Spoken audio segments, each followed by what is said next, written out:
Welcome to kitchen arcade. நம்ம இன்றைக்கி என்ன ரெசிபி பார்க்க போகிறோம்னா மல்லித்தூள் எப்படி அரைக்கிறதுன்னு பார்க்க போகிறோம். இந்த மல்லித்தூள் சேர்த்து நீங்கள் எந்த சமையல் செஞ்சாலும் கமகமன் வாசம் வரும். ரசத்துலேருந்து மட்டன் குழம்பு, சிக்கன் குழம்பு வரைக்கும் எல்லாத்துக்கும் இந்த பொடியை யூஸ் பண்ணலாம். இதை எப்படி செய்கிறதுன்னு பார்க்குறதுக்கு முன்னாடி நீங்கள் இன்னும் சேனலை சப்ஸ்கிரைப் பண்ணலைன்னா சப்ஸ்கிரைப் பண்ணிக்கோங்க. மறக்காமல் பெல் பட்டனை ப்ரெஸ் பண்ணி ஆளுங்கிற ஆப்ஷனை செலக்ட் பண்ணிக்கோங்க. வாங்க வீடியோக்குள்ளே போகலாம். நான் இன்றைக்கி 1/2 கிலோ மல்லி எடுத்திருக்கேன், 500 கிராம். இதை நான் ஒரே மொத்தமாக வறுக்காமல் கொஞ்சம் கொஞ்சமாக சேர்த்து வறுத்து எடுத்துக்கிறேன். நான் இந்த 1/2 கிலோ மல்லியை 3 தடவையாக பிரித்து வறுத்து எடுத்திருக்கேன். ஒவ்வொரு பொருளும் ஒவ்வொரு நேரத்தில் வறுபடும். அதனால நம்ம இதில் சேர்க்கக்கூடிய பொருட்கள் எல்லாத்தையும் தனித்தனியாக வறுத்துக்கணும். அப்போ தான் பதம் கரெக்டாக இருக்கும். இப்போ இந்த மல்லி வறுக்க ஆரம்பிக்கும் போது மொறுமொறுப்பாக இருக்காது.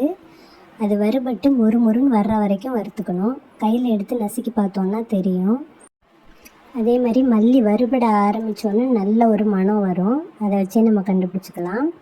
நான் ஒரு பக்கத்தில் ஒரு பிளேட்டில் ஒரு நியூஸ் பேப்பர் போட்டு வச்சுருக்கேன். பெரிய பிளேட்டாக எடுத்துக்கணும். அதில் நம்ம வறுக்கிற எல்லா பொருட்களையும் அதில் சேர்த்துக்கலாம். இப்போ நான் அடுத்த பேட்ச் மல்லி எடுத்து வறுத்துட்ருக்கேன். அதுவும் அதே மாதிரி தான் மொறுமொறுப்பாக வர்ற வரைக்கும் வறுத்து அந்த மல்லி கூடவே சேர்த்து நம்ம சேர்த்துக்கலாம். சிலர் மிளகாயும் சேர்த்து அரைப்பாங்க. உங்களுக்கு அது மாதிரி வேணும்னா உங்கள் காரத்துக்கு ஏற்ற மாதிரி மிளகாய் சேர்த்து அரைச்சிக்கலாம். நான் இன்றைக்கி மிளகாய் சேர்க்கலை, மல்லி மட்டும்தான் சேர்த்துருக்கேன். இப்போ நான் கடைசி பேட்ச் மல்லியும் சேர்த்து வறுத்து எடுத்துக்கிறேன். நீங்கள் ஒரு டைம் இந்த மாதிரி அரைச்சிட்டிங்கன்னா அப்புறம் எப்போவுமே இந்த மாதிரி தான் அரைப்பீங்க. சமைக்கிறத சாப்பிட்ற எல்லாருமே என்ன சேர்த்திங்க இவ்வளோ டேஸ்ட்டாக இருக்குதுன்னு கேட்பாங்க. நீங்கள் சமைக்கும் போதே நல்ல ஒரு மணம் வரும். இதை சேர்த்து வறுக்கும்போது நமக்கு நல்ல திக்னஸும் கிடைக்கும். இப்போ நான் 100 கிராம் கடலப்பருப்பு எடுத்திருக்கேன். அதையும் வறுத்துக்கலாம். அதெல்லாம் லைட்டாக சூடாகிற அளவுக்கு வறுத்தாலே போதும். ரொம்ப வறுக்க தேவையில்லை, கருகாமல் வறுக்கணும். அதுக்கப்புறம் அதே பேனில் நான் 100 கிராம் உளுத்தம்பருப்பு எடுத்துருக்கிறேன். அந்த உளுத்தம்பருப்பையும் லைட் ப்ரௌன் கலரில் வர வரைக்கும் வறுக்கணும். கருகாமல் பார்த்துக்கணும். அடுப்பு லோ ஃப்ளேம்லேயே வச்சு வறுத்தா போதும். ஹை ஃப்ளேமில் வச்சா டக்குன்னு கருகிரும். அதனால் பார்த்து வறுத்து எடுக்கணும். இதை வறுத்து இதையும் அந்த மல்லி கூடையே சேர்த்துக்கலாம்.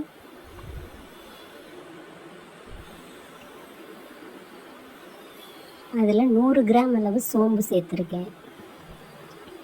சோம்பெல்லாம் பொரிய ஆரம்பிக்கும் போதே நமக்கு தெரியும், படப்படன்னு சவுண்டு வரும். அந்த மாதிரி பொரியிற வரைக்கும் வறுத்தா போதும். பொரிஞ்சதுக்கப்புறம் அதையும் எடுத்து மல்லி கூட சேர்த்துக்கலாம். இப்போ 100 கிராம் அளவு கடுகு சேர்த்துருக்கேன். இந்த கடுகு பொரிய ஆரம்பிக்கும். அதே மாதிரி ஒயிட் கலராக மாற ஆரம்பிக்கும். நல்ல பிளாக் கலர் ஒயிட் கலராக மாறும். அப்போவே நல்லா பொரியிறது நமக்கு தெரியும். அதுக்கப்புறம் அதையும் மல்லி கூட சேர்த்துக்கலாம். இப்போ நான் எடுத்த பொருட்கள்லாம் 100 கிராம் எடுத்துருக்கிறேன். இதுக்கு மேலே எடுக்க போகிற பொருட்கள்லாம் இதை விட கம்மியாக தான் எடுக்க போகிறோம். 50 கிராம் அளவு சீரகம் சேர்த்துக்கிறேன். இந்த சீரகமும் சோம்பு மாதிரியே பொரிய ஆரம்பிக்கும் போது நம்ம எடுத்துடலாம்.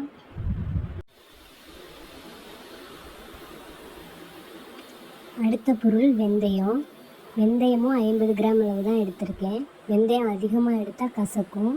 வெந்தயமும் லைட்டாக கலர் சேஞ்ச் ஆக ஆரம்பித்தோடனே எடுத்து மல்லி கூட சேர்த்துக்கலாம். கடைசியாக நம்ம சேர்க்க போகிற பொருள் பெருங்காயம். கட்டி பெருங்காயத்தை எடுத்து சின்ன சின்ன பீஸாக எடுத்து வச்சுருக்கேன். இது அங்கங்கே பிளாக் கலரில் இருக்கும். அந்த பிசுபிசுப்பு இருக்கும்போது இதை கொஞ்சம் நேரம் கேப் விட்டு கலந்து விடணும். அப்போ தான் இது நல்லா பொரிஞ்சு வரும். அதில் உள்ள டார்க் கலரில் லைட் கலராக மாற ஆரம்பிச்சிருச்சுன்னா அந்த இடம்லாம் பொரிஞ்சிருச்சுன்னு அர்த்தம். அப்போ நம்ம திருப்பி போட்டு எங்கெங்கே பொரியாமல் இருக்கோ அந்த இடத்த மட்டும் திரும்ப பொரியிற மாதிரி வச்சா போதும். இதை பொரித்து எடுத்த பிறகு இதையும் நம்ம மல்லி கூட சேர்த்துக்கலாம். கடைசியாக இதில் ஒரே ஒரு பொருள் சேர்க்க போகிறோம். அது என்னென்னா முழு மஞ்சள். 50 கிராம் அளவு முழு மஞ்சள் சேர்த்துக்கலாம்.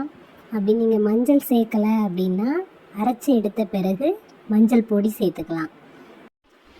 மஞ்சள் பொடியாக சேர்த்துக்கிட்டாலும் 50 கிராம் அளவு மஞ்சள் பொடி சேர்க்கணும். நீங்கள் மிளகாயும் இது கூடவே சேர்த்து அரைக்க போகிறீங்கன்னா மிளகாயும் தனியாக வறுத்து எடுத்து இது கூட சேர்த்துக்கலாம். இது நல்லா ஆற விடணும். கலந்து விட்டு, சூடாக இருக்குது, கலந்து நல்லா ஆற விட்ட பிறகு மிஷினில் கொடுத்து அரைச்சி ஆறின பிறகு ஒரு பாக்ஸில் போட்டு ஸ்டோர் பண்ணி வச்சுக்கலாம். இது 6 மாதம் வரைக்கும் நல்ல மணமாக அப்படியே இருக்கும். இதை நீங்கள் எல்லா ரெசிபிக்குமே யூஸ் பண்ணலாம். இதை யூஸ் பண்ணி நீங்கள் எந்த சமையல் செஞ்சாலும் ரொம்பவே டேஸ்ட்டாக இருக்கும்.